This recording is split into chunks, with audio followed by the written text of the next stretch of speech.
Hey, Yetta, why was the realtor in counseling? I don't know. Oh, because they couldn't get closure. On their next house or what? Moving forward with the Dekker Team. Moving forward together with the Dekker Team.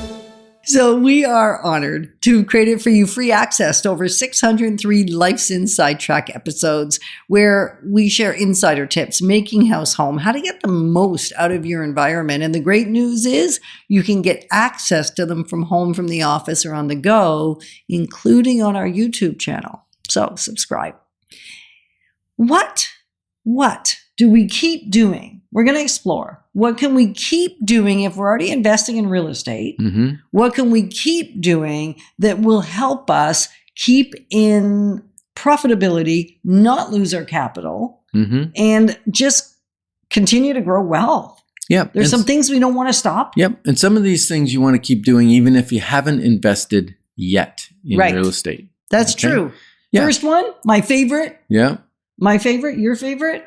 Well, you like to grow. I do. So continuous learning, like read the books, go to the workshops, talk to other people that have had successes, also people that have had failures, because maybe you'll learn what not to do versus what to do. So and I always say, please, if you're going to take on a new topic, if you haven't been investing in real estate, keep learning. And I think the rule of thumb is at least 10 books, 10 podcasts, like lengthy podcasts, 10 courses, 10 workshops, not 10 of each, but at least a total of 10 exposures to the learning so that you can understand some of the lingo. Mm-hmm.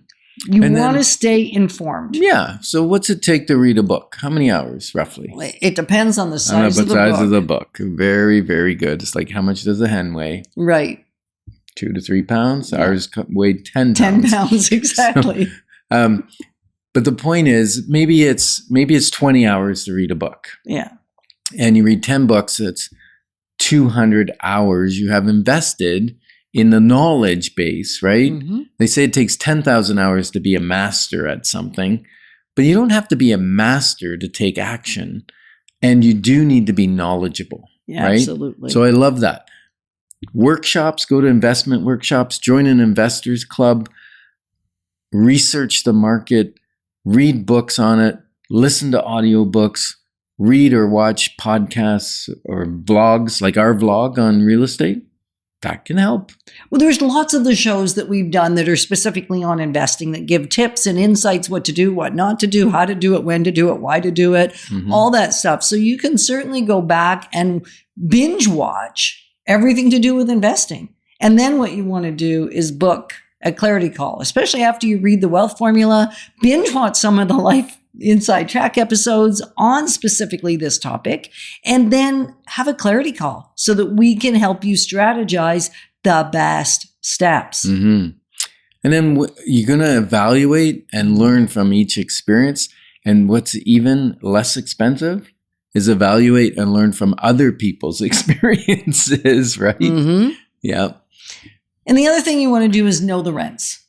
You want to know the market. You want to know the numbers. You want to know what that property is worth. Like, keep yourself informed, not just of the general practices of investing in real estate, but the specifics to do with the type of real estate that you are looking for. And what if I improve the property? How much more is it worth? Yeah. So what I think you're saying is, know your market. Stay in a smaller market. Like, we have a friend and client that invests a lot in the Prescott area, down the 401 corridor. He and she, they know the rents, they know the valuations, they know what they can do to improve the valuation, because that's where they've spent all their time learning. Like, it drives me crazy, and probably the person that's going to do it, it'll drive them crazy, is they're researching a certain area and they think they like it, and then something comes up, somebody says, oh, there's a deal over here, and they go over there and they buy it, but they didn't know anything about that market because all the research was on a different area. And you can fast track your research, and you'll likely make a lot better decisions if you stay the course, or if you're going to shift gears, you get education on that area. Mm-hmm.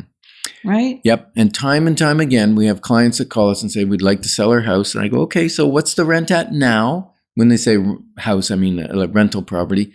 And they go, oh, it's the same as it was 10 years ago. And I'm going, oh my gosh, that's going to really lower the valuation of your property. So even if the rent allowable increase is 1%, 2%, 3%, give the annual rent increase notice, because it adds up over time. And then the valuation of the property multiplies as a factor of the rent. So it quadruples the effect of the rent increase. And do keep taking care of tax planning. Keep your tax planning. Have a great accountant. Not only having a great accountant so you can keep your tax planning in order, have a great lawyer that works with the accountant so you know what legally you can and can't do, when's the best time to do it. Have an amazing team. Like, do keep an incredible team. And I would even say upgrade the team if there's any discrepancies or places where you notice it's not working for you. Yeah. Improve your team if there's anybody that's not really cutting the mustard, so to speak, I think is what you're saying. The other thing that we've done a lot in our properties, increasing the value of the property by improving it on tenant turnover. So when a tenant leaves, a lot of people go, well, what's the cheapest I can do to make it ready for the next tenant? The problem with that is if it's in rough shape or it's not highly improved, you won't get maximum rent. And you won't get typically the best tenant, because the best tenants can choose from wherever they want to live. Whereas a tenant with a poor credit rating or poor credit history, they don't have as much choice.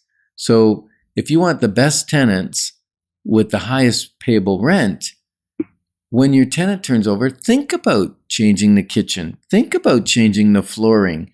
Think about remodeling the bathroom, even if it's a light remodel, a new toilet, a new vanity, and a shower surround can really, or a tub surround, can really change a bathroom, especially if you change the floor and you paint.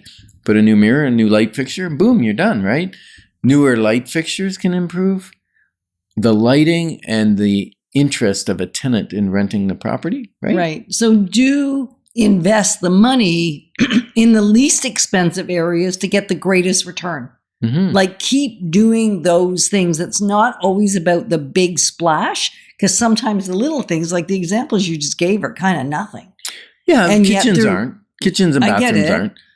But elements of the bathroom are very inexpensive. And so just being aware of what the cost is and what the return is on that particular improvement.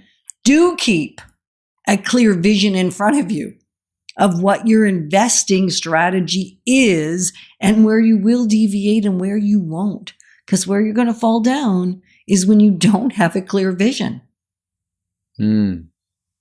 And even why you're doing what you're doing. Keep your why in front of you. Do keep that process in the forefront. And the final thing, keep real estate in mind. Because as Andrew Carnegie says, 90% of millionaires did so through owning real estate.